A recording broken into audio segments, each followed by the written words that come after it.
New York City, 1911. The garment industry is booming, and for thousands of young immigrant women, it offered the only chance at the American dream. The Triangle Waist Company made shirtwaists, the most fashionable blouse in America. They had 240 sewing machines on the 9th floor alone, and barely enough room to walk between them. The women worked 9 hours a day, 6 days a week. They brought their own needles, their own thread.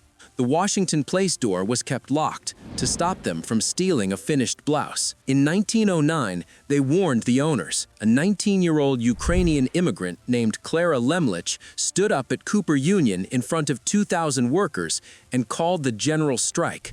More than 20,000 workers walked out across 500 factories. Triangle's owners formed an alliance with other factory owners and hired thugs to beat the strikers. The strike ended. Triangle's owners refused every safety demand. The locked doors stayed locked, the fabric scraps kept piling up, and the women went back to work. March 25, 1911, a Saturday. Workers were receiving their pay as the shift ended.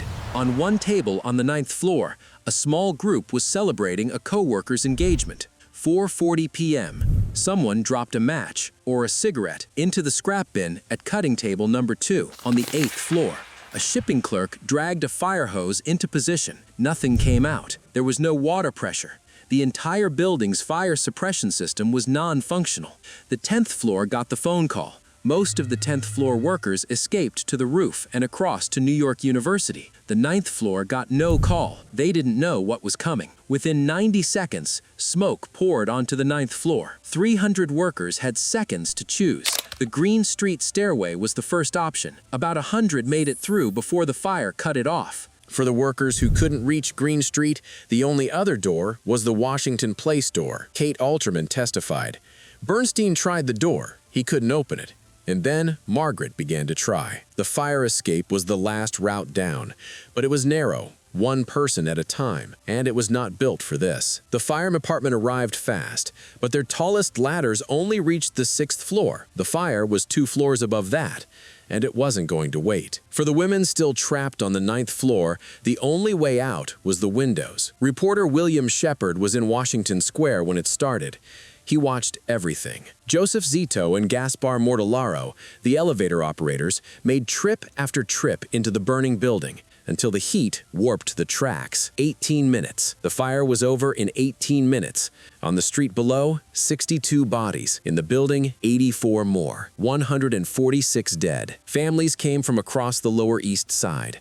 The bodies were taken to a temporary morgue at the pier on East 26th Street. It took 4 days to identify all but 6. Frances Perkins had been having tea nearby when she heard the alarm.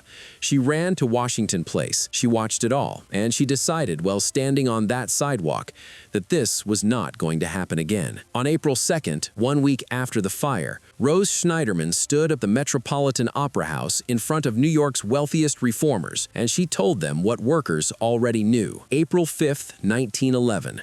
80,000 people marched down Fifth Avenue. Some say 120,000. In the rain, in complete silence. December 4th, 1911. The trial of Max Blank and Isaac Harris began. Families of the dead filled the courtroom. On the second day, when the owners stepped out of the elevator, women in the hallway screamed, "Murderers, give us back our children." The prosecution's key witness was survivor Kate Alterman. She described watching Margaret Schwartz die at the locked door, exactly as it happened. Defense attorney Max Stewart found a way to make the truth sound like a lie. December 27th, 1911. The jury deliberated for 1 hour and 50 minutes. Not guilty. Blank and Harris ran to the nearest subway, crowds chasing them through the street.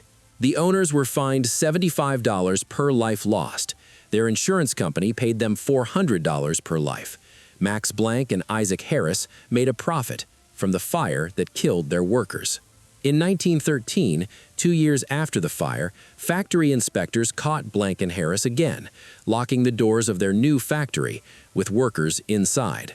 Frances Perkins joined the Factory Investigating Commission. She walked legislators through factories across New York. She made them look at what workers lived with every day. She did not let them look away. The commission visited nearly 2,000 factories. Between 1911 and 1914, 36 new labor laws passed through the New York State Legislature. Fire safety, mandatory exits, minimum wages, child labor restrictions, mandatory breaks.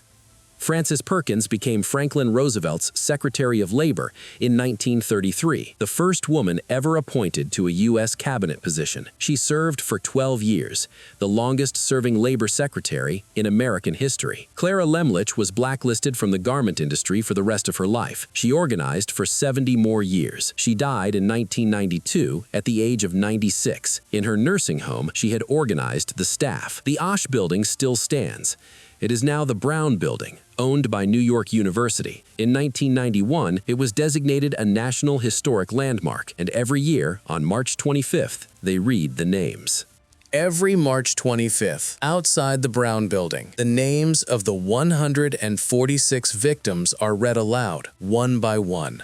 A bell rings after each name, 146 names. For 100 years, 6 of the victims had no names, just numbers. In 2011, amateur genealogist Michael Hirsch finally identified all 6 in time for the centennial. Their deaths gave you the 40-hour work week, the weekend, lunch breaks, safe exits, child labor laws, the minimum wage, the right to organize. Every time you clock out on a Friday, you are living the direct result of what happened on March 25th, 1911, the Triangle Shirtwaist Factory fire. March 25, 1911, 146 dead, 0 convictions, 36 new laws, and 1 building that still stands on Washington Place, where 146 people looked out the windows and had no way down. They came from Russia, from Italy, from Poland, from Ukraine. Most spoke no English. All of them believed America would be different. The shirtwaist was America's first mass-produced fashion item, worn by rich women and poor women alike. It was sewn by immigrant hands for an America that never acknowledged who made it. Reporter William Shepard was standing in Washington Square when he saw smoke. He reached the building before the alarm. He watched everything. He phoned it in while it was happening. Everything they died for. Everything that was different after. 146 people. Their names are worth remembering.